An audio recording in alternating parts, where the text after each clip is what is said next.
Rat in a bucket.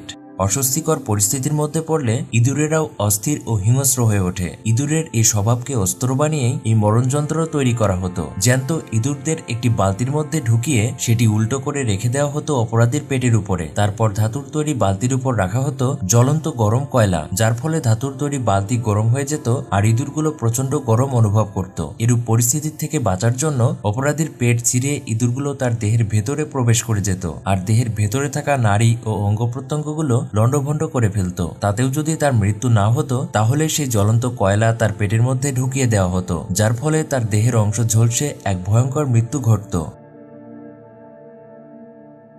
Head crusher.